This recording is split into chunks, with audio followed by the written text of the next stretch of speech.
नमस्कार, आप देख रहे हैं प्राइम न्यूज और मैं हूं आपके साथ श्रुति अंगद। बुलेटिन की करेंगे शुरुआत। संसद की कार्यवाही का 14वां दिन है। आज लोकसभा में मणिपुर माल और सेवा कर बिल पेश हो चुका है। लोकसभा में हंगामे के बीच दोनों ही बिल पेश किए गए। विपक्षी सांसदों का लोकसभा में जोरदार हंगामा। एसआईआर के मुद्दे पर विपक्षी सांसदों ने जमकर विरोध प्रदर्शन किया है। राज्यसभा में ही कार्यवाही के दौरान हंगामे खूब किए गए। एसआईआर पर चर्चा की मांग कर रहे हैं विपक्षी सांसद। लोकसभा में जोरदार हंगामे के बीच मणिपुर माल और सेवा कर संशोधन विधेयक पेश हो गया है। वित्त मंत्री निर्मला सीतारमण ने ये विधेयक पेश किया है। इस विधेयक के पेश होने के बाद आसन से संध्या राय ने वेल में आकर जमकर प्रदर्शन किया। सभी सदस्यों से अपनी सीट पर जाने की अपील की गई और कहा कि जो सदस्य पहली बार चुनकर आए हैं, आप सभी से सीखना चाहते हैं। देश की जनता चाहती है कि हर मुद्दे पर यहां चर्चा हो। उन्होंने कहा कि सरकार भी हर विषय पर चर्चा चाहती है। हंगामा जारी रहा। संध्या राय ने कहा कि आप नहीं चाहते कि संसद की कार्यवाही चले, नहीं चाहते। इसके बाद उन्होंने कार्यवाही 2 बजे तक के लिए स्थगित करने की घोषणा कर दी है। एसआईआर के मुद्दे पर जमकर प्रदर्शन किया गया है। मॉनसून सत्र का 14वां दिन है और ऐसे में विपक्ष का हंगामा लगातार जारी है। 13 दिन में मात्र 2 दिन कार्यवाही की गई है। बोल रहे हैं कि ये एसआईआर का काम जो है वो बिहार में हो रहा है। अब बिहार के लोगों में इसका कोई असर नहीं है। ये दिल्ली में हल्ला कर रहे हैं। बिहार में कहाँ कोई असर है इस चीज का। बिहार में एसआईआर का काम बहुत बढ़िया तरीके से इलेक्शन कमीशन ने किया है और ये आखिरी हथकंडा अपना रहे हैं वोटर लिस्ट में हेरा फेरी करके चुनाव जीतने का। मैं पहले दिन से कह रहा हूं जिस दिन से एसआईआर आई थी, अगर वास्तव में बिहार में इतनी वोटर लिस्ट गलत थी तो बिहार के 40 एमपीओं को पहले इस्तीफा देना चाहिए, जो भी निर्वाचित होकर आए इसी वोटर लिस्ट पर। कोई तर्कसंगत बात नहीं है, न चुनाव आयोग के पास न सत्ता पक्ष के लोगों के पास।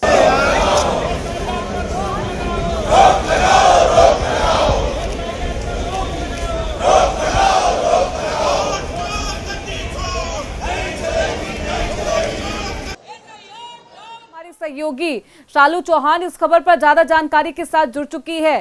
सालू, 14वां दिन है मॉनसून सत्र का, लेकिन विपक्ष का हंगामा जारी है।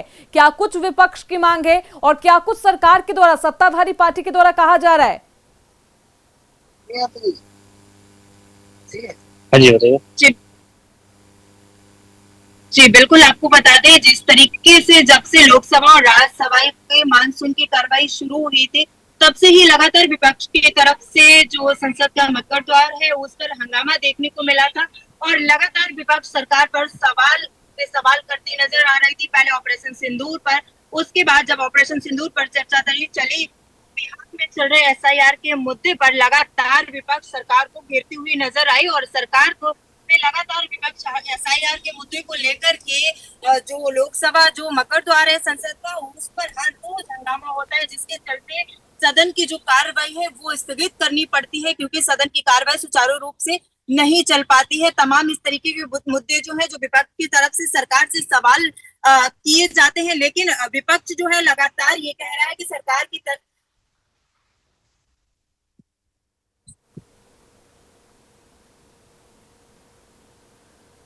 बहुत शुक्रिया शालू आपका इन तमाम जानकारियों के लिए। तो मॉनसून सत्र का 14वां दिन है, लेकिन 13 दिन कार्यवाही हुई है और इस 13 दिन की कार्यवाही में मात्र 2 दिन सदन में कार्यवाही हुई और 11 दिन जमकर हंगामा किया गया है विपक्षी सांसदों के द्वारा, जिसकी वजह से सदन की कार्यवाही को बार बार स्थगित करना पड़ा।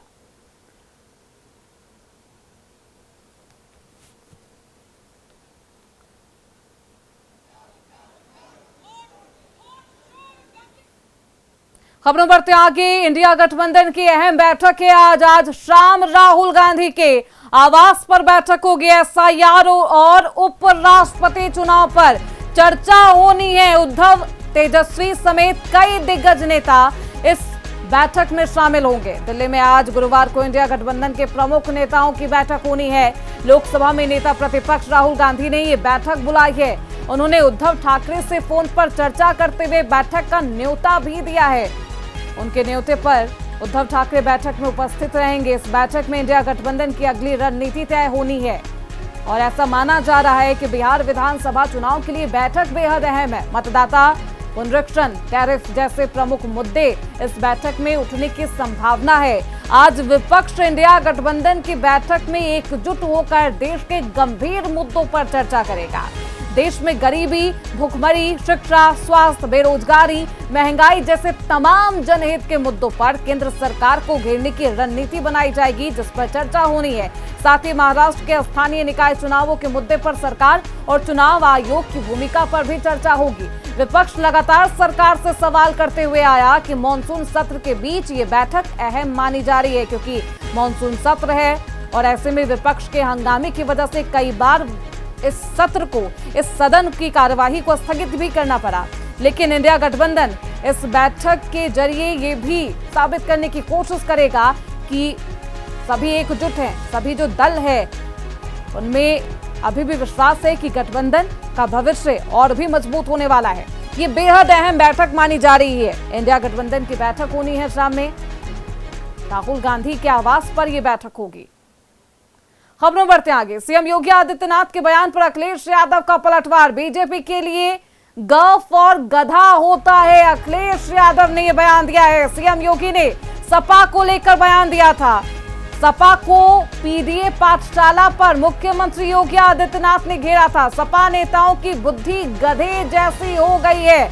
मुख्यमंत्री योगी आदित्यनाथ ने सपा की पीडीए पाठशाला पर कटाक्ष किया था। सीएम योगी का अखिलेश यादव पर अब कटाक्ष, लेकिन अब अखिलेश यादव पलटवार करते हैं। अखिलेश यादव ने गफ और गधा बोला है। इस टिप्पणी पर मुख्यमंत्री योगी आदित्यनाथ को यह जवाब दिया गया है। सपा प्रमुख ने कहा है कि गौ पर गरीब भी हो सकता था। हम लोग गरीबों के बच्चों को पढ़ा रहे हैं, हमारे लिए गौ और गरीब हो सकता है, बीजेपी के लिए गौ और गधा होता है। उत्तर प्रदेश के मुख्यमंत्री योगी आदित्यनाथ बीते बुधवार मुरादाबाद जिले के बिलारी क्षेत्र के पीपली गांव पहुंचे थे, जहां उन्होंने अटल आवासीय विद्यालय का उद्घाटन किया। इस दौरान उन्होंने पिछली सरकार पर निशाना साधते हुए कहा कि सपा नेताओं की बुद्धि गधे जैसी हो गई है। इन्होंने बच्चों को ग से गणेश की जगह गधा पढ़ाया है। के नाम पर क्या पढ़ा रहे हैं? यानी समाजवादी पार्टी की सरकार है, याद करिए, ये वही सरकार है जब इसकी सरकार के समय ग से गणेश पढ़ाया गया था। पहले की बीजेपी की सरकार में, सर्वदेव कल्याण सिंह जी की सरकार में, तो समाजवादी पार्टी ने कहा था ग से गणेश नहीं, ग से गधा होता है, और इन्होंने बच्चों को क्या पढ़ाना शुरू किया था। और आज भी अ का मतलब अनार से नहीं, अमरूद से नहीं, अ से क्या पढ़ाया जा रहा है? ये समाजवादी पार्टी का पुराना संस्कार है, जहां पर भारतीय जनता पार्टी बच्चों को संस्कारों के साथ जोड़ करके विघ्नहर्ता गौ से गणेश के नाम पर पढ़ाती थी। वहीं समाजवादी पार्टी ने गणपति की भी अवमानना करते इन्होंने गौ से गधा पढ़ाने का काम किया था। तो स्वाभाविक रूप से गधे जैसी बुद्धि भी उनकी हो गई है। जो जैसा पढ़ाई करता वही बोलेगा, जो जिसने जैसा पढ़ा होगा वही बोलेगा। उत्तर प्रदेश को हम लोग ये बताते रहे कि 3x660 super critical thermal plant लगेगा, तो उससे हमारा किसान, कारोबार और रोजगार बढ़ेगा। आज तक मुख्यमंत्री नहीं बोल पाए होंगे। और अगर वो चाहते हैं पढ़ाई बच्चे पढ़ें, गाफ और गरीब भी तो हो सकता है। हम लोग गरीब के बच्चे पढ़ा रहे हैं, जो प्राथमिक विद्यालय में जा रहे हैं वो सब गरीब बच्चे जा रहे हैं। उन गरीब बच्चों को हम लोग पढ़ा रहे हैं। गाफ और हमारे लिए गरीब है, हो सकता है बीजेपी के लिए गाफ और गधा हो, जिसने जो पढ़ा हो वही बोल सकता है। योगी जी की भाषा कभी योगी जैसा नहीं रहा। अब योगी जी चाहते होंगे कि हम एक तालाब में खुदवाए, मगरमच्छ डालें और बोलें कि बाल नरेंद्र उस तालाब से मगरमच्छ निकाल कर मार देता था, या उस साइंस के क्लास में पढ़ाएं कि कैसे गैस, नाली के गैस से चाय बना सकते हैं, बादलों में जहाज़ों को छुपा सकते हैं, या इतिहास में वो पढ़ाएं कि तक्षशिला यूनिवर्सिटी पटना में हुआ करता था। गुरु नानक और कबीर मगहर में बैठकर एक साथ बातचीत किया करते थे। अब ये सब उनके व्हाट्सएप यूनिवर्सिटी वाली बात तो पढ़ाएंगे नहीं। उनका मकसद ये था कि विद्यालयों को बंद कर विद्यालय खोला जाए, और विद्यालयों को बंद करने का मकसद गरीबों के बच्चे, किसानों के बच्चे, मजदूरों के बच्चे, पीडीए के बच्चे जो उन प्राइमरी स्कूलों में जाते हैं पढ़ाई न कर पाए, इसलिए इनका झूठ और जुमला की सरकार, इमोशनल भड़काकर सरकार जो है चलती रही। तो लखनऊ से बड़ी खबर सामने आ रही है। निकांत जैन का घर, ईडी का छापा।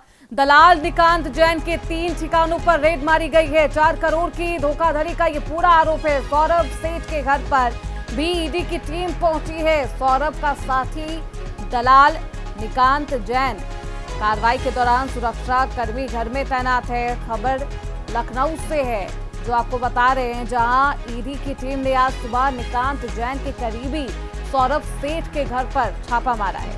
गोमती नगर के विशाल खंड ए में स्थित ठिकाने पर कार्रवाई की गई है। सूत्रों के मुताबिक निकांत जैन के कई करीबियों के ठिकाने पर लखनऊ, मेरठ और नोएडा में एक साथ छापेमारी की कार्रवाई की गई है। बता दें कि निकांत जैन को यूपी एसटीएफ ने 20 मार्च को रिश्वतखोरी के एक मामले में गिरफ्तार किया था, जहां वो खुद को आईएएस अफसरों से जोड़कर निवेशकों से पैसे ऐंठ रहा था। अब उसी मामले में ईडी ने ये शिकंजा कसा है। निलंबित आईएएस अधिकारी अभिषेक प्रकाश सिंह के दलाल निकांत जैन के 3 ठिकानों पर गुरुवार सुबह ईडी की टीम ने छापा मारा है।